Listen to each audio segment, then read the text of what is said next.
मीराबाई की अटूट भक्ति और प्रभु के साथ उनके अलौकिक नाते का ही ये परिणाम था कि प्रभु ने उन्हें अपने में समाहित कर एकीकार कर लिया।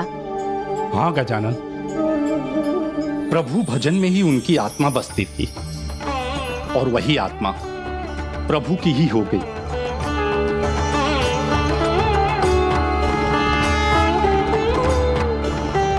प्रभु के रंग में रंगकर अपने संपूर्ण जीवन को प्रभु चरणों में भजन कीर्तन करते हुए बिता दिया।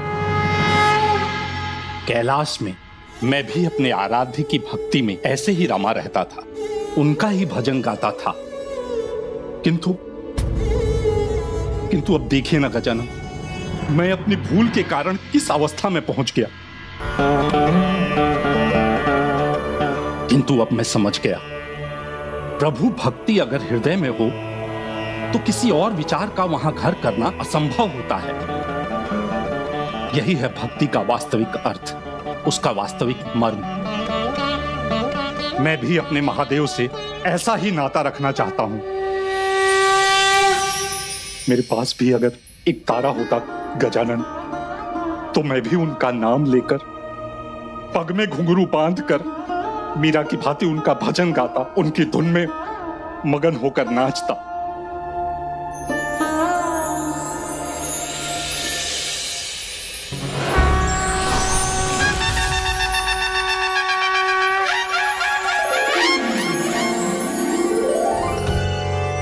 हर हर महादेव, हर हर महादेव।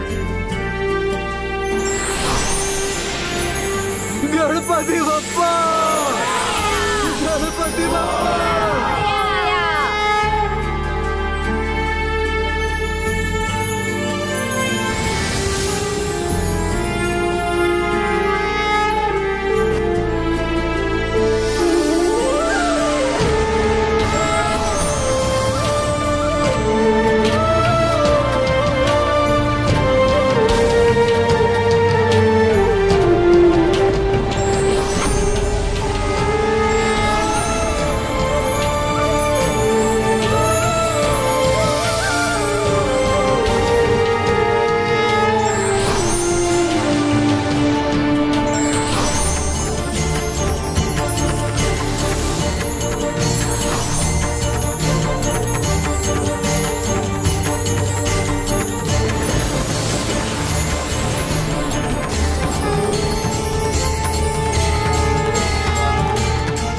आप सभी महाभक्तों को पुष्पदंत का प्रणाम।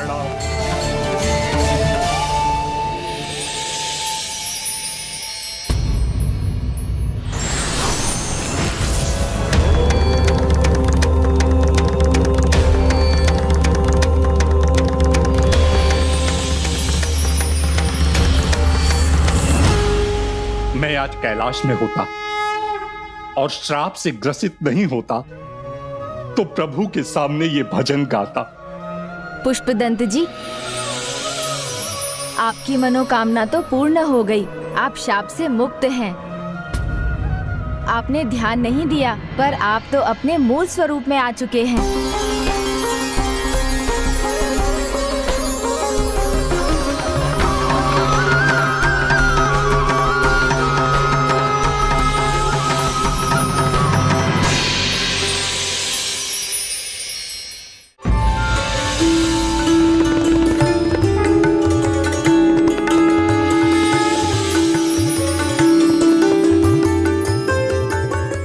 गजानन, अब मैं ब्रह्म पिशाच नहीं रहा। अद्भुत हैं भगवान और उनके भक्त, जिनकी कथा मात्र सुनने से मैं पिशाच योनि से मुक्त हो गया। मुझे क्षमा कर दिया भगवान शिव ने। हर हर महादेव, हर हर महादेव, हर हर महादेव, हर हर महादेव, हर हर महादेव।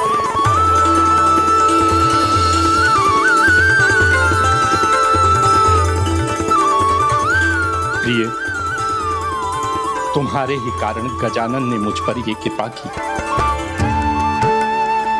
मुझ पथभ्रष्ट को भक्तों की कथा सुनाकर धर्म का और भक्ति का मार्ग दिखाया, महादेव की कृपा का पात्र बनाया। सही कहा आपने स्वामी।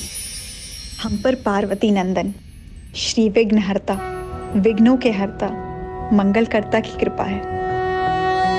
ये सब जो कुछ भी हुआ है सब आपकी ही कृपा है गजानन। त्वमेव केवलं कर्तासि, त्वमेव केवलं धर्तासि, त्वमेव केवलं हर्तासि, त्वमेव। आपको कोटि कोटि धन्यवाद गजानन। मेरा नहीं, धन्यवाद तो उन भक्तों का कीजिए, उनकी पुण्य कथाओं का कीजिए, जिनके कारण आपके भीतर फिर से भक्ति का भाव उजागर हुआ है। और अब एक बार फिर वही पुराने भक्त पुष्पदंत हमारे बीच हैं। इसलिए तो कहते हैं सद्भक्ति पर्यन्ते ही प्रदृश्यते, अर्थात सच्चे भक्त की सच्ची भक्ति एक ना एक दिन सामने आ ही जाती है। शब्द नहीं है मेरे पास, किन शब्दों में आपका धन्यवाद करूंगा गजानन। एक और कृपा कर दीजिए मुझ पर। इस मूर्ख भक्त की व्याकुल आंखों को प्रभु दर्शन से तृप्त करवा दीजिए। तो फिर देर कैसी पुष्पदंत जी, आप कैलाश चलिए। जैसे भक्त प्रभु दर्शन के लिए व्याकुल होते हैं, वैसे ही प्रभु भी भक्त से भेंट करने की इच्छा रखते हैं।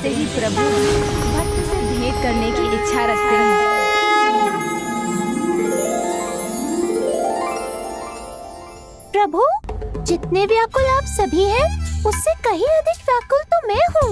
अब और अकेला नहीं रहा जाएगा मुझसे, इसलिए आप मेरे साथ लौट चलिए। इसी बहाने माता के हाथ के लड्डू तो मिलेंगे। हाँ मूषक जी, माँ के हाथ के लड्डुओं के लिए तो मैं भी तरस रहा हूँ। माँ के हाथ के लड्डुओं के लिए तो मैं भी तरस रहा हूँ।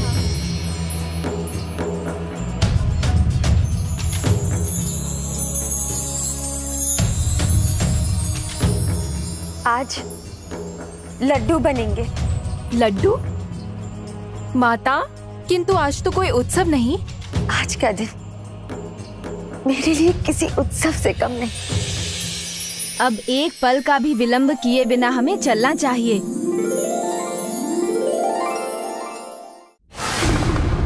हर हर महादेव, हर हर महादेव, हर महादेव, हर हर महादेव, हर महादेव, हर हर महादेव। गजानन, इन्हें फिर से भक्ति के रंग में रंगा देख मेरा मन बड़ा आनंदित है। और इनकी आनंद यात्रा तो अब आरंभ हुई है जया मौसी, जिसका अंत भक्त को उनके भगवान के मिलने पर ही होगा। हर हर महादेव, हर हर महादेव, हर हर महादेव, हर हर महादेव, हर हर हर हर महादेव, हर हर हर हर महादेव। निकट पहुंच गया है वो। निकट आ गया है वो। कौन निकट आ गया है प्रभु? मेरा भक्त, मेरा पुत्र।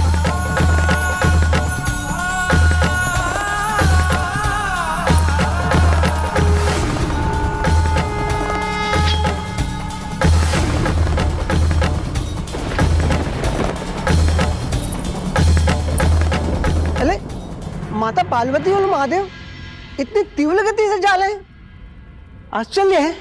इसमें आश्चर्य की क्या बात है तोतला जी? भगवान की शोभा उनके भक्त में और एक माँ की ममता की तृप्ति तो उनके पुत्र से ही होती है। प्रभु और माता का इस प्रकार से जाना तो स्वाभाविक है। हर हर महादेव, हर हर महादेव।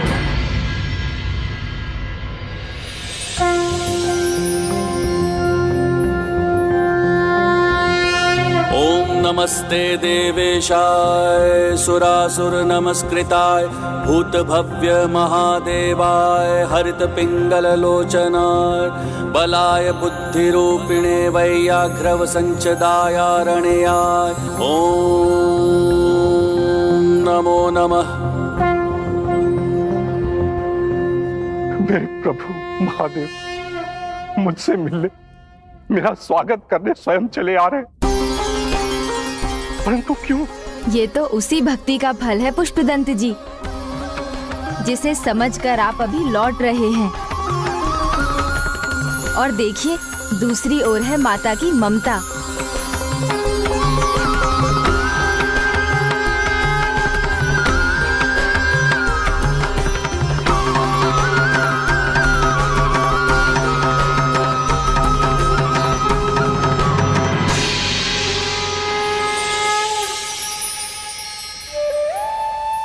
प्रणाम माता।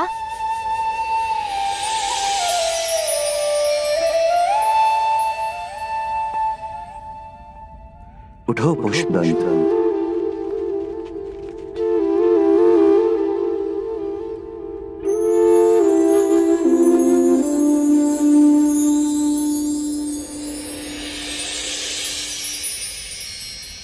तुम्हारा स्वागत करने मैं स्वयं आया हूं।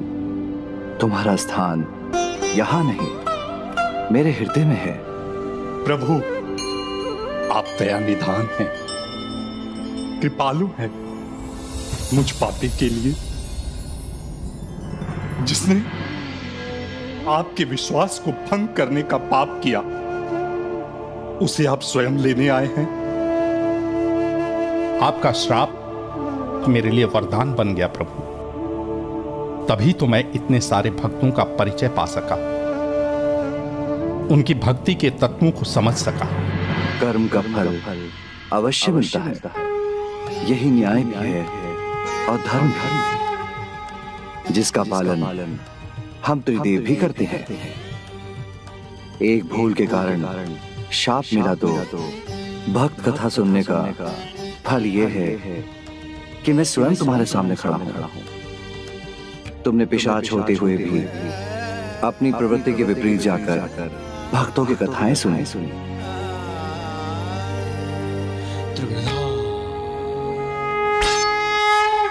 इसलिए मैं तुम्हें वरदान देता हूं, तुम्हारा नाम सदा सदा के लिए अमर हो जाएगा। तुम्हारा नाम सदा सदा के लिए अमर हो जाएगा।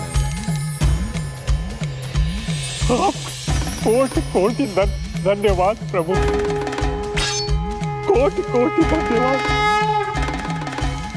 आज मैं इस परम सौभाग्य का भागी बना,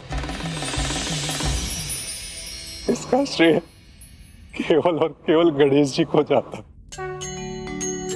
हाँ प्रभु, गजानन ने मुझे मौसी कहा और माना भी। उन्होंने एक संतान के समान मेरे स्वामी का साथ दिया। इन्हें श्राप से मुक्ति दिलाने के लिए वो इतने समय हमारे साथ रहे। किंतु वो है कहाँ?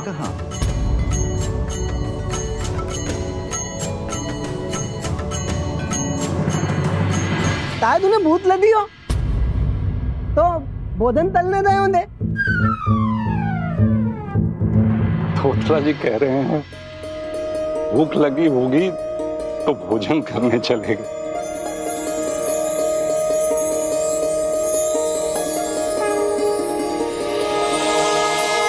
हाँ हाँ जानती हूँ, तुम बड़े हो गए हो गणेश और सब संभाल लेते हो। हाँ माँ, आप ही मुझे बच्चा मानती रही, नहीं तो मैं तो कब का बड़ा हो गया। हाँ माता, देखिए ना मेरे प्रभु का कद भी कितना बढ़ गया है, भार भी बढ़ गया है। अब तो मैं इन्हें उठाता हूँ तो मेरी पीठ ही पिचक जाती है। तो तुम बड़े हो गए हो ना? हाँ माँ। इतनी बड़ी कि अपनी सारी उत्तरदायित्व समझने लगे हो? हाँ माँ। तो फिर और बड़े दायित्व के लिए भी तैयार हो? हाँ माँ। तब तो विवाह भी कर देना चाहिए तुम्हारा। हाँ माँ। क्या कहा आपने? विवाह? हाँ पुत्र, विवाह। तुम इतने लंबे समय के लिए अकेले कैलाश से बाहर रहते हो तो मुझे चिंता बनी रहती है। अर्धांगिनी होगी तो साथ जाएगी, तुम दोनों एक दूसरे का ध्यान रखोगे तो मेरी चिंता भी चली जाएगी। माता, प्रभु अकेले कहाँ होते हैं? ये जहाँ जाते हैं मैं इनके साथ रहता हूँ और इनका ध्यान रखता हूँ। आप व्यर्थ ही चिंता कर रही हैं। हाँ मूषक जी, आप गणेश के साथ होते हैं, किंतु धर्म पत्नी का साथ होना बिल्कुल अलग बात है। किंतु माँ, मेरा विवाह क्यों करना चाहती हैं आप? मैं तो अभी छोटा ही हूँ ना, बच्चा हूँ, नन्हा सा। हाँ माता, प्रभु तो बच्चे हैं, छोटे से नन्हे से। अच्छा, अभी तो कुछ और ही राग अलाप रहे थे कि गणेश बड़ा हो गया है।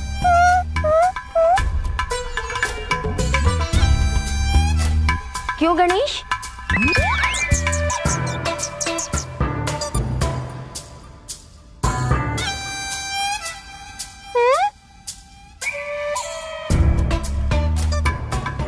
किंतु माँ, मुझसे कौन विवाह करेगा? इतनी लंबी सूंड है, इतने बड़े बड़े कान हैं, 2 दांत हैं और उनमें से एक दांत तो टूटा हुआ है। किंतु पुत्र, तुम तो सबसे अलग हो, सबसे विशेष।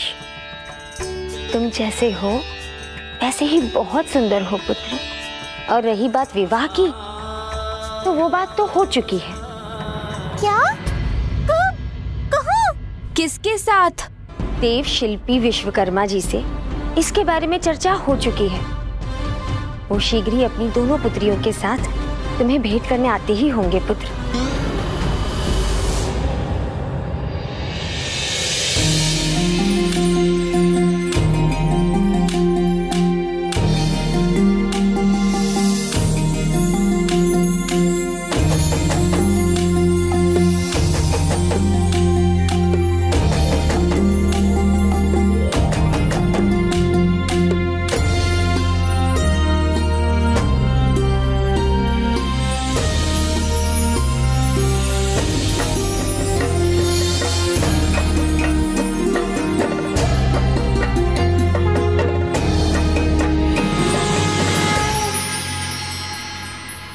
प्रभु, आप बुद्धि के देवता हैं, तो माता पार्वती आपकी भी माँ है। उन्होंने अब आपके सामने कोई उपाय ही नहीं छोड़ा।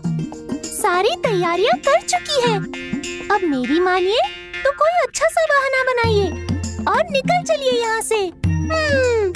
किंतु माँ, मुझे तो नहीं, अब कोई बहाना नहीं चलेगा। तुम्हारे आने का आभास हुआ तो मैंने संदेश भेज दिया। अब विश्वकर्मा जी अपनी दोनों पुत्रियों रिद्धि और सिद्धि के साथ कभी भी आ सकते हैं।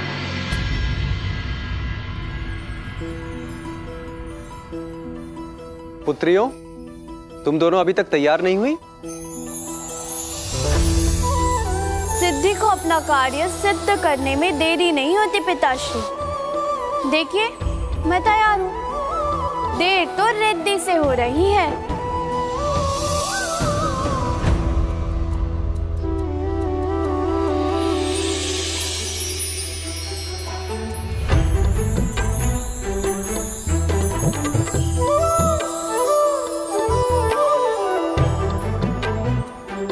नहीं पिताश्री, रिद्धि के बिना सिद्धि अधूरी है। देखिए, मैं भी हो गई तैयार।